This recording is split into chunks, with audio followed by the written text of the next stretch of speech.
Wes Anderson is an American writer-director. He is known for his eccentric filmmaking style, including an extensive use of vibrant colours, creative shot ideas, as well as his undoubtable love of typefaces, most notably Futura.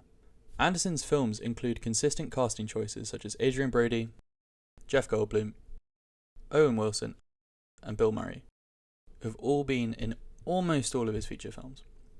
Due to the number of consistencies, many film critics and reviewers have categorized Anderson as an auteur director. But what is an auteur, and how do you become one?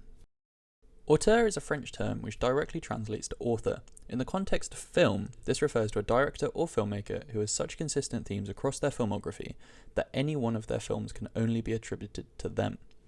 The term auteur was first alluded to in François Truffaut's report A Certain Tendency in French Cinema, published in the French magazine Cahiers de Cinéma in 1954 while Truffaut was working as a film critic. He stated that the director was the true author of a film, that they are auteurs who often write their dialogue and some of them themselves invent the stories they direct. This has been met with criticism, particularly in the more modern industry, as productions rely on hundreds, if not thousands, of individuals who contribute to the creative process. Andrew Sarris is one of the more famous critics to research this theory. In his article, Notes on the Auteur Theory from 1962, he wrote, "The three premises of the Auteur Theory may be visualized as three concentric circles, the outer circle as technique, the middle circle personal style, and the inner circle interior meaning." We are able to take these three premises and apply them to the filmography of any director, and to a degree determine if they can be categorized as an auteur. With this in mind, I would like to look at a few films by Wes Anderson. Included in his filmography are two stop-motion animated films, The Fantastic Mr. Fox and Isle of Dogs. My main question being, can a director be auteur across multimedia? I will begin with the outer circle technique, which focuses on how well a director understands and is able to utilize the technical skill set of their crew, often also referred to as technical competence. One area of Anderson's technical competence which I find most interesting is his use of symmetry. This supercut video essay, Wes Anderson Centered by Cogonada, showcases the intricate camera compositions Anderson applies to his films across both live action and animation. It removes the need for leading lines or natural framing, as the eye is automatically drawn to what is centered. He even describes character traits through the organized nature of the homes and the settings the characters live in. Their personalities are reflected through the symmetry, inferring they themselves are organized and methodical. Anderson also enjoys placing key characters directly in the center of the frame, portraying their emotional alignment between good and evil, showing them as true neutral, and then using the angle of the shot to show any further discrepancies, like this shot from Fantastic Mr. Fox. The fact that Anderson is able to deduce so much from such a simple aspect of his films is evidence enough he is technically competent. Anderson also has his fair share of signature shots, such as my personal favourite, the Sucker Punch. This shot is used across a few of Anderson's live-action films and introduces an element of comedy to an otherwise very serious altercation.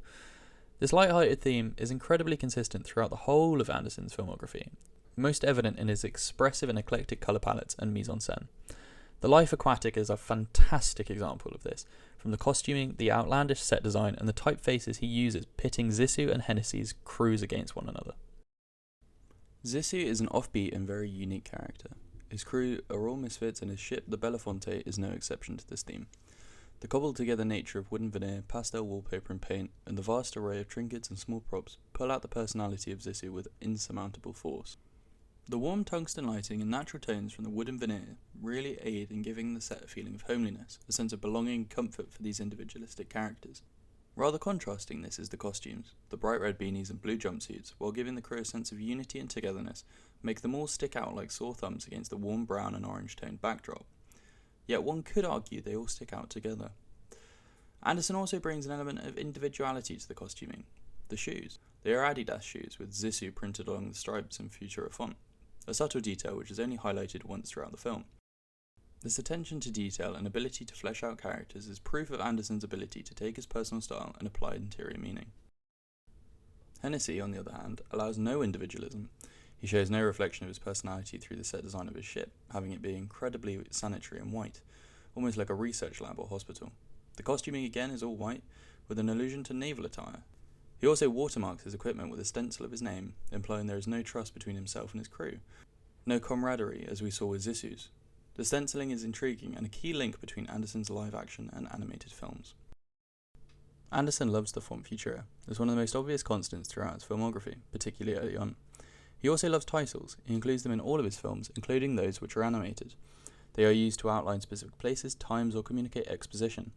The use of Futura in its various forms can be seen in his promotional material, such as the posters for The Darjeeling Limited, The Fantastic Mr. Fox, and The Life Aquatic, but also within his earlier films on murals, information boards, or even the sign for a private school. However, moving into his career, he ventured away from using this singular font and experimented. In The Fantastic Mr. Fox, his first animated film, he primarily uses Helvetica.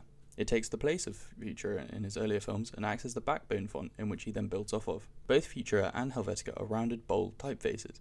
They're punchy and eye-catching, allowing the viewer to easily identify key information, exactly what Anderson uses it for. The town in Fantastic Mr. Fox is a great example of how Anderson uses a broader range of typefaces to portray a setting. Where previously he had used the consistency to create unity or a stark contrast between two characters, now he has used various fonts to create a sense of individualism, showcasing each building as having its own story and characters behind it. These two sequences from the Grand Budapest Hotel and Isle of Dogs show an abundance of similarities despite the film's genres and stories being so different.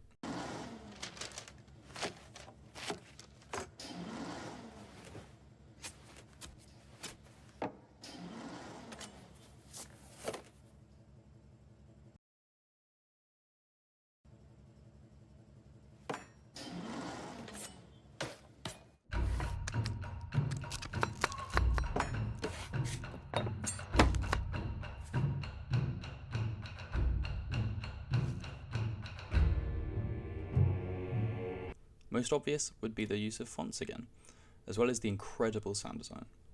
Once again, we see Anderson use typefaces in this scene to showcase some key information, such as the fact that wasabi was poisoned, once in Japanese kanji and once in English, using the Futura font. This matches the font used in the Grand Budapest scene, only it is much more subtle and diegetic, included on the guard's hat. The other main similarity between these sequences is the use of sound.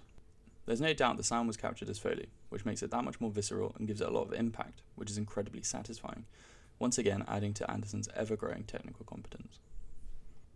Overall, I agree that Wes Anderson has solidified his name as an auteur in live-action film. He has shown extensively he fits into the criteria set by Andrew Sarris, by continually showcasing his technical skills and by crafting intricate worlds personal to him with deep layers of interior meaning. I also do believe this crosses over to his stop-motion work. However, I feel as he only has 2 stop-motion feature films, I don't think there's enough evidence to class those films alone as being from an auteur. However, when compared to other films in his extensive filmography, there are clear-cut themes across both mediums, such as the eccentric colour palettes, and as previously mentioned, his fantastic use of symmetry.